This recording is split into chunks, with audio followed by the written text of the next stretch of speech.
ವಾಣಿಜ್ಯ ಮಳಿಗೆಗಳದಾವ ಅಲ್ಲಿ 12. ಆ ವಾಣಿಜ್ಯ ಮಳಿಗೆ ಎಷ್ಟರ ಮಟ್ಟಿಗೆ ನಮಗೆ ಮಾಹಿತಿ ಕೊಟ್ಟಾರ ಅವರು. ಅದು ಇಲ್ರಿ ಗ್ರಾಮ ಪಂಚಾಯತಿ ವ್ಯಾಪ್ತಿ ಒಳಗಿದ್ದಾಗ ಏನೋ ಹರಾಜ್ ಆಗ್ಯಾವ ಬಿಟ್ಟಾವ ಗೊತ್ತಿಲ್ಲ. ನಾವಂಕ್ರು ಈ ಸದ್ಯಕ್ಕೆ 3,000 ರೂಪಾಯಿ ತೊಗೊಳಕತ್ತೀವಿ. ನಾವು ಮಾಹಿತಿ ಕೇಳಿದ್ರೆ ಅದ್ರ ಬಗ್ಗೆ ಯಾವುದೇ ದಾಖಲೆಗಳು ಇಲ್ರಿ, ನಮ್ಗೆ ಹರಾಜ್ ಆದದ ಬಗ್ಗೆ ಠೇವಣಿ ಇಟ್ಟದ ಬಗ್ಗೆ ನಮ್ಗೆ ಏನೋ ಮಾಹಿತಿ ಇಲ್ಲ ಅಂತಂದು ಹಾರಿಕೆ ಉತ್ತರ ಕೊಡತ್ತಾರ ಅವರು. ಹೊಳ್ಳಿ ಮಾಹಿತಿನೂ ಕೊಟ್ಟಿದ್ದಾರೆ ನನಗೆ. ಈ ಮಾಹಿತಿ ನಾನು DC ಅವರಿಗೆ ಕಂಪ್ಲೇಂಟ್ ಮಾಡ್ತೀನಿ. ನೋಡ್ರಿ ಪಟ್ಟಣ ಪಂಚಾಯತಿ ಅಧಿಕಾರಿಗಳೇ, ನಾವಂಕರು ಮುಂದಿನ ದಿನಮಾನಗಳಲ್ಲಿ ನಿಮ್ಮನ್ನ ಸುಮ್ಮನೆ ಕೈ ಬಿಡೋದಲ್ಲ.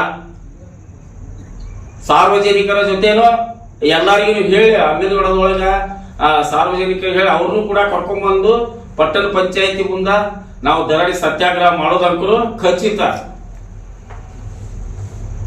ಈಗ ನೀವು 15-16 ವರ್ಷದಿಂದ ವಾಣಿಜ್ಯ ಮಳಿಗೆಗಳ 3,000 ರೂಪಾಯಿ ತಗೊಳಕತ್ತೀರಿ. ಆ ರೊಕ್ಕ ಎಲ್ಲಿ ಹೊತ್ತು ಹೇಳ್ರಿ ನೀವು.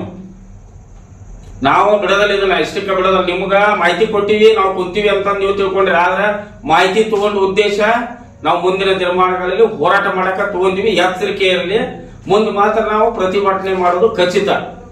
ಈ ಏನೈತಿ ಗಾರ್ಡನ್ಗಳು 32 ಗಾರ್ಡನ್ಗಳು ಸಾರ್ವಜನಿಕರ ಆಸ್ತಿ. ಅದು ಆ ಸಾರ್ವಜನಿಕರಿಗೆ ನೀವು ಬಿಟ್ಟುಕೊಳ್ಳಿಲ್ಲ ಅಂದ್ರೆ ನಾವು ಮುಂದಿನ ದಿನಮಾನಗಳಲ್ಲಿ H. ಶಿವರಾಮೇಗೌಡ ಕರ್ನಾಟಕ ರಕ್ಷಣಾ ವೇದಿಕೆ ವತಿಯಿಂದ ಉಗ್ರ ಹೋರಾಟ ಮಾಡ್ತೀವಿ.